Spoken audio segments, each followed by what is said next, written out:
welcome back to my channel. It is Christian here, and you're tuned in for more of my 2 cents. If you are new to the channel, then welcome. Thank you so much for joining me. I like to give my 2 cents and my commentary on all things from religion to family, love, parenting, friendship, all of the things, honey, life in general. That's what I'm here to get my take on, and I'm so glad you decided to tune in and just catch a little bit of it, okay? And if you are returning, hey y'all, hey, thank y'all so much for tuning in today. I am so excited to be back and to be giving you guys some more of my take on a current topic, a current conversation. Now, I'm still getting my edges snatched by the people from the YouTube short that I did earlier this year about Jamal Bryant being a clout chaser. And child, my storyline stays the same. I am still on that stance. The man is a clout chaser. I just don't care. I don't know if I just call him Pastor Jamal Bryant or if I just call him Jamal Bryant, but he's going to be Jamal for me. I don't have to call you pastor anything. I don't care if that's what the certificate says. Honey, is giving very much Jamal. It's giving Jamal. And I just want to have a conversation. I want to talk about it. So last week, I believe now, whenever this video comes out, last week, Jamal Bryant made news waves, okay? He was very much giving Twitter vibes and talk. Trending, which I think this man loves to do. He loves to trend. With his statements about wanting to use the church property, Durablinks, to grow marijuana. Y'all, Jamal. Y'all get Jamal. Jamal, get over here and sit with y'all. Who child? Let's get into exactly what this man said, because I don't want to say nothing he didn't say. I want to put words in this man's mouth, but I really want y'all to understand that this is literally what happened, okay? So that we're very clear here with what happened. So if you're not familiar, let me tell you guys. During a podcast interview, these are Jamal Bryant's exact words, okay? Jamal told Ali that Black churches need to get into the 21st century, and he believes launching a cannabis business will help drive membership in his church and entrepreneurship in the Black community. End quote. New Birth is the largest land-owning Black church in America. And my position to my deacons is, why aren't we not raising cannabis? Why aren't we not? Child, they said he was educated down to the church house. They said he was smart. But that sentence determined that was a lie. It's, why are we not raising cannabis? It's not, why aren't we not? Come on now, I got a 5 and 7-year-old downstairs that definitely will get some sentences together for you. They'll run some past you if you need them. They can help you. Just ask, raise your hand. Wait to be called on, we'll help you. All right. I'll be able to bring in Black males. They'll be able to do it legally. I'm teaching them farming. I'm helping them to enhance the ecosystem. I'm mindful that I'm not after Christians. I'm after people who don't go to church, Bryant added. Churches are just recycling people from other churches. He right about that. I'm looking for people who smell like weed. Oh, Jesus. Girl and guys, I cannot make this up. This man literally said, I'm looking for people who smell like weed.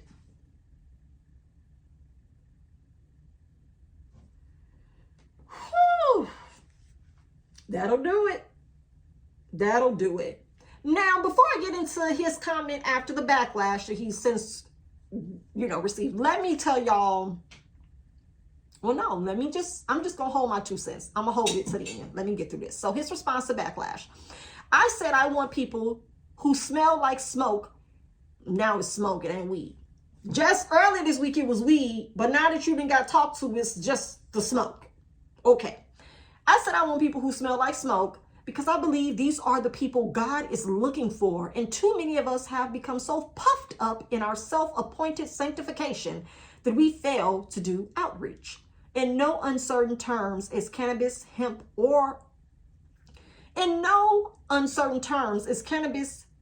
hemp, a ploy or a distraction from winning souls to Christ. Bryant said he knows that his idea was not conventional, but that he serves an unconventional God, and that if this idea doesn't work, he will try something else. In closing, he also said, the call is not to bring people to smoke at church. The call is to bring people to church so they can catch on fire.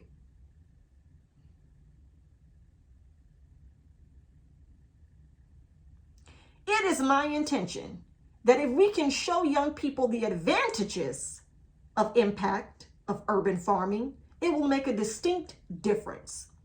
Jamal claimed that his church, I like how I say claimed, that his church has brought 2,371 souls to Christ, and more than 3,000 people have joined his church in the last year. Bryant also shared that he took a group of young men on drugs in Baltimore and taught them how to be global traders so that they could have a meaningful life and not go back to drugs.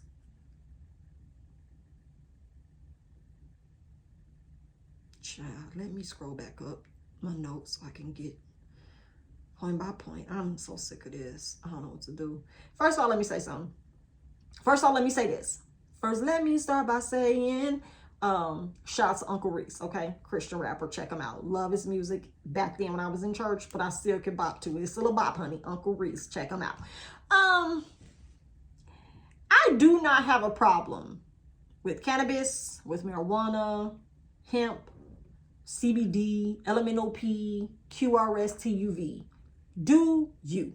I'm not going back and forth with nobody about none of this stuff. That is not my business. That is not my problem. That is not my interest. You go and do what you want to do. We're all grown. We all have the freedom and the liberty to move somewhere that has this that has legalized it and make a living, make revenue.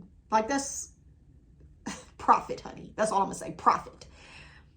My 2 cents here comes in as a pastor, right? Who has members who are giving their tithe and offering. First of all, before I get there, you were hired by this church. You did not plant it. You did not grow it. You did not form this ministry. Okay? Let's be very clear. This ain't yours. You got hired here. So after the other one passed away, you got hired. It was an application process, and a lot of y'all was interviewed, including John Gray. Everybody wanted that church after old boy became deceased. I don't remember his name right now, but after he was deceased, you got the church, okay? You got hired. You came from Baltimore to Atlanta. I totally get that the demographic is popping with Black people, so definitely you want to bring in more Black people. Definitely understand that you want to bring in more men because, as we know statistically, women make up church membership over 60%. Okay? By and large, it is all the single ladies, all the single ladies, all the single ladies. Now put your hands up. All of them are up in the church, okay? Not up in the club. They up in the church doing their own little thing, okay? That's what they're doing. That's what they're doing. And so, since you know you got them, now you need him, the man. And how else are you going to get Black men in Atlanta? You're going to use your church, you're going to use the church property in acres to turn it into a cannabis farm? Who are you going to sell it to? Like, are we talking about selling it for medicinal purposes? Or are we talking about just now becoming legal church drug dealers? Are we talking about people coming to get communion and dime bags? Y'all gotta understand that this man make me itch. I don't like him. Y'all gotta understand that there are some things that just should not be mixed. And while I get that in his mind, this is a great idea or strategy to bring men in, there are other ways. The people who have been paying their tithe, and Eddie Long, that was the pastor's name, Eddie Long, Bishop Eddie Long. May he be rested. You got it, because okay. There are people who have paid their tithes and offering. There's a lot that churches has to do to grow to the level that it's grown to acquire the land and have the most land as a black church in America. There's a lot that has had to be accomplished in order to get to that point. And I'm telling you right now, that is not the legacy that I'm sure the founding members wants that church to be known for. Out of all the things you can do on that land, Jamal, and I'm sure Jamal is going to do other things, so don't jump in the comment section caping for this man, because he don't need you. That's all I'm saying. There are other things that he can do with this land, and it doesn't have to be cannabis. Just don't. It just don't. That's my take on it. Now, if this was his land, do what you want to do, Jamal. I don't care what you do with your land. But this is church property. How does this work? Does it still fall under a 501c3 where there's no taxes that have to be paid on it? Well, I know that ain't the case, because the cannabis industry is no joke. Okay, you can barely get funding for that. They do not play about that. It's hard. Very hard. You got to have the equity. You got to have the money, the coin. So is that going to come from tithe too? It's the riffraff that people don't mind associating themselves with just to have 5 minutes. And y'all not noticing that these people don't mind doing this ish in the name of the Lord. Y'all have a problem with the sacred versus the secular. But then when this little itty bitty clown decides that he wants to pop out with this is now a good idea. We should consider it. No. Just no. Because there's so many other things. It's like, okay, well, how do we determine, do these men then own a part of this company or whatever you're teaching them to do, them farming? So like, do they then go off and get their own land to do their own cannabis farm and become the church's competition? Where does the cannabis go? Who's like harvesting it and selling it? Like, what's the profit split for the ministry versus the dealers? Who are your customers? If you want to teach business, teach business. If you want to get some stock market traders in there to teach men some stuff, do that. If you want to do a tech training class, do that. Get black men into tech. Do a STEM program. Do free trades. Like, teach trades for free. If you feel like weed is the only way, weed is the way. If you feel like weed is the only way, do a smoke session off the property. But you got to understand, when this isn't everybody's lifestyle, it begins to look like you're just out here grabbing for straws and money. And I'm sure it made sense to him when he was high. And that's why he said it in this interview, because it sounded good when he was high. And now that he was no longer high, and he got on this podcast and said it out loud, everybody's now running a story because it's a pastor literally saying that they want to turn church property into a cannabis farm. And you have to understand, there are so many other layers to that everybody in that church has to be ready to engage in and have their church associated with being a marijuana growing property. The precautions, the legalities, the safety, the intent. Y'all let anything go in church and then talk mad crazy about the world. When y'all holding up a mirror, like when y'all gonna do some mirror work out here? Because New Birth is really out here doing some new shit. This is revolutionary and not in a good way. But hey, who are we? We don't go to church. We as in me. Where my Harafe at though? Harafe don't go either. Rafe been at the crib with me. We don't go. We don't go. And so I get it. I get the people to say, well, don't put your mouth on the man of God and you don't know and he want to do this and this is what God gave him. I don't believe that. I believe this is what he wants to do. He's probably researched it and saw it. He knows he has access to the land because he's the pastor. And so he's hoping he has influence and he can use that mouthpiece to convince his deacons because he got to convince the deacons. Let's be clear here. Jamal don't own nothing at New Birth. He is an employee. He is an employee. Now, y'all gonna say anything? He thinks because he has the pulpit, he can also have a piece of that property to do what he wants. And, you know, all I'm gonna say is always consider the motive and the intent.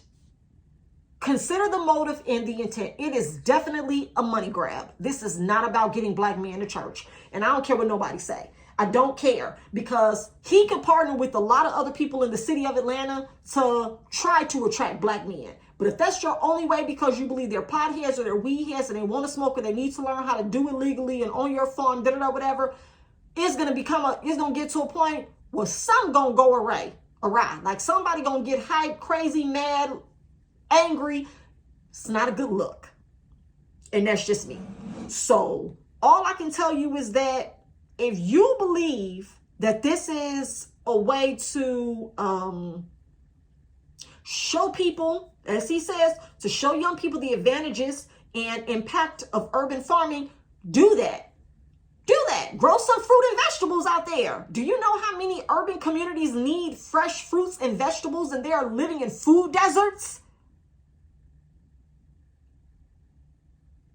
Golly, read the room before you jump all the way over the street. Just go next door. You ain't have to do all that, son. You ain't have to do all that to get attention from the media. If you wanted to be in the media, just say that. Okay? You didn't have to go this route. You can use that land for a lot of things. There are a lot of people who are having problems securing fresh food that is not pumped with hormones or with GMOs or sprayed with all kinds of pesticides. Why don't you use the land for that, Jamal? No, that's not lucrative enough because he probably would have to give that away so people wouldn't have to complain about it. But if it's the weed, though, profit. Touch not my anointed, do my prophet, Profit. No harm. Is this your king? This your king, though. This the new King James. Child, when I saw it, I was like, this man is on one. Oh my God. Who gonna tell him? This ain't it. But it is it. It is it. And it makes perfect sense for the way that all of these people want these pastors and they like these pastors and they have these idols and they look up to these people and they give them a pedestal and they give them opportunity and platform to spew utter trash and garbage. And this has nothing to do with the word of the Lord because it ain't no promise that nobody that come out there to farm and learn how to grow marijuana gonna want to come in there and do praise and worship with you. There's no guarantee of that. So like I said, go ahead and get your own property, Jamal, and do that. And then they will surely follow you over to the New Birth, right? If you're out there on your weekends tilling and, tilling and dealing, if you out there tilling and dealing, surely they will be willing to come over to New Birth and be chilling. Okay. All right. That's my 2 cents on it all, y'all. That's just me. That's just me. That's just me. All right. If you've enjoyed the video, go ahead, drop down in the comment sections below and let me know. What are your thoughts? Do you think that church property should be used to turn into a cannabis farm? What are your thoughts, y'all? Please tell me. I want to know. I'm like Joe. I want to know. I want to know. Tell me. If y'all think that I shouldn't have a problem with, I don't have a problem with the cannabis farm. I have a problem with the church's property being turned into cannabis farm property. Because where are the proceeds going? Who are we dealing the drugs to at church? Whew. Again, the analogy.